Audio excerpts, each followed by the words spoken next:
ভাইয়া যদি বলতেন যে আর কি একটা স্টুডেন্ট কেমন ধরনের হচ্ছে জিনিসগুলো মাথায় রাখবে যখন সে একটা ইউনিভার্সিটি সিলেক্ট করবে, মানে কি কি জিনিস হচ্ছে মাথায় রাখলে ভালো হয় প্রোগ্রাম এবং ইউনিভার্সিটি সিলেকশনের ক্ষেত্রে?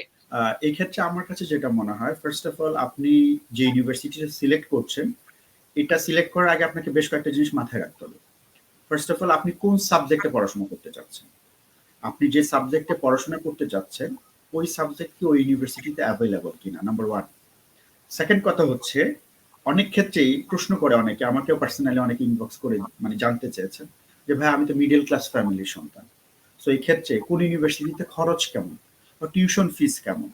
তো এই ক্ষেত্রে আপনি জানেন আপনার নির্দিষ্ট একটা ক্যাপাসিটি আছে, যেমন আমরা জানি যে হাঙ্গেরিতে যে ইউনিভার্সিটিগুলো আছে ওখানে 2500 ইউরো থেকে শুরু হয় আপনার টিউশন ফিস গুলা পার semester. 3500 euro, 4000 euro, 4500 euro, 5000 euro হয়ে থাকে পার সেমিস্টার। সেক্ষেত্রে আপনি জানেন যে আপনার নির্দিষ্ট একটা ক্যাপাসিটি আছে খরচের ক্ষেত্রে। সো এই ক্ষেত্রে খরচটাও আপনার একটা বিবেচনার বিষয়, যে আপনি খরচ বেয়ার করতে পারবেন কিনা। দেন আপনি যেটা করতে পারেন সেটা হচ্ছে, আপনি দেখলেন যে একই টাইপের দুইটা ইউনিভার্সিটি বা দুইটা আলাদা আলাদা ইউনিভার্সিটি সেম সাবজেক্ট প্রোভাইড করছে, অর্থাৎ আপনি যে সাবজেক্টটা নিতে চাচ্ছেন এবং একই রকম ভাবে খরচটাও সেম। ওই ক্ষেত্রে আপনি কোনটা প্রেফার করবেন? আপনাকে অবশ্যই প্রেফার করতে হবে, যেহেতু আপনি স্টুডেন্ট, আপনি এখানে আসবেন পড়াশোনা করতে, পাশাপাশি স্টুডেন্টদের একটা আকাঙ্ক্ষা থাকে যে আমি পাশাপাশি কাজ করব, অর্থাৎ কাজ করে অ্যাটলিস্ট আমি যেন আমার এখানে যে লিভিং কস্ট আছে সেটা আমি যেন মিনিমাম আমি আমার লিভিং কস্টে যেন ম্যানেজ করতে পারি। অনেকের ক্ষেত্রে একটা প্রশ্ন থাকে, আমি কি আমার লিভিং কস্ট ম্যানেজ করে আমি কি এক্সট্রা টাকা ইনকাম করে দেশে পাঠাইতে পারবো কিনা।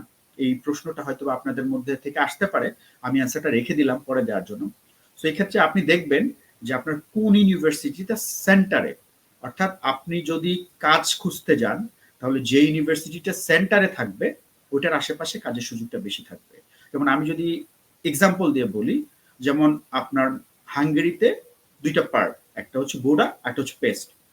সো এই যে আমাদের মেট্রোপলিটন যে ইউনিভার্সিটিটা আছে এটা হচ্ছে বোডা সাইডে, অর্থাৎ এটাকে অনেক ক্ষেত্রে অনেকে সেন্টার বলে থাকে। এবং বোডার আশেপাশে মোটামুটি আপনি মেইন যেই জায়গাগুলো খুঁজে পাবেন সেটা হচ্ছে বোডার আশেপাশেই পাবেন, অর্থাৎ মেট্রোপলিটন ইউনিভার্সিটির আশেপাশে পাবেন। এখন আপনি যখন কাজ খুঁজতে যাবেন, তো কাজের ক্ষেত্রে আপনি দেখবেন যে বেশিরভাগ সময় কাজের সুযোগগুলো থাকে হচ্ছে আপনার এই বোডা সাইডটা থেকে। পেস্টে যে থাকে না ব্যাপারটা এরকম না, বাট তুলনামূলকভাবে পেস্টের থেকে বোর্ডার সেক্টরতে কাজের সুযোগটা বেশি। তো কাজের সুযোগ যদি আপনার বেশি থাকে এবং আপনার ইউনিভার্সিটি থেকে যদি আপনার যাতায়াত ব্যবস্থাটা কমফোর্টেবল একটা জোনের মধ্যে থাকে, তাহলে কিন্তু ওই ক্ষেত্রে আপনি ইজিলি কাজ করতে পারতেছেন এবং ওখান থেকে আপনি মোটামুটি ভালো একটা ইনকাম সোর্স খুঁজে পাচ্ছেন। তো আমি যেটা বললাম যে আপনাকে প্রথমে খুঁজতে হবে যে আপনি যে সাবজেক্টটা চাচ্ছেন সেই সাবজেক্ট ইউনিভার্সিটিতে অ্যাভেলেবল কিনা। যদি অ্যাভেলেবল থাকে তারপর আপনাকে খুঁজতে হবে যে এই ইউনিভার্সিটির টিউশন ফিস কত, যে আপনি কি এই টিউশন ফিস দেওয়ার মতো ক্যাপাবল কিনা।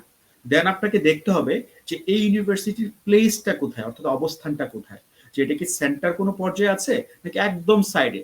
এখন ধরেন আপনি এমন একটা ইউনিভার্সিটি চুজ করলেন যে ইউনিভার্সিটিটাতে খরচ হয়তো তুলনামূলকভাবে কিছুটা কম, কিন্তু এটা হয়তো বা একদম একটা সাইডে পড়ে গেছে, যেখানে থেকে আপনার কাজ করার সুযোগ একদম নাই বললেই চলে।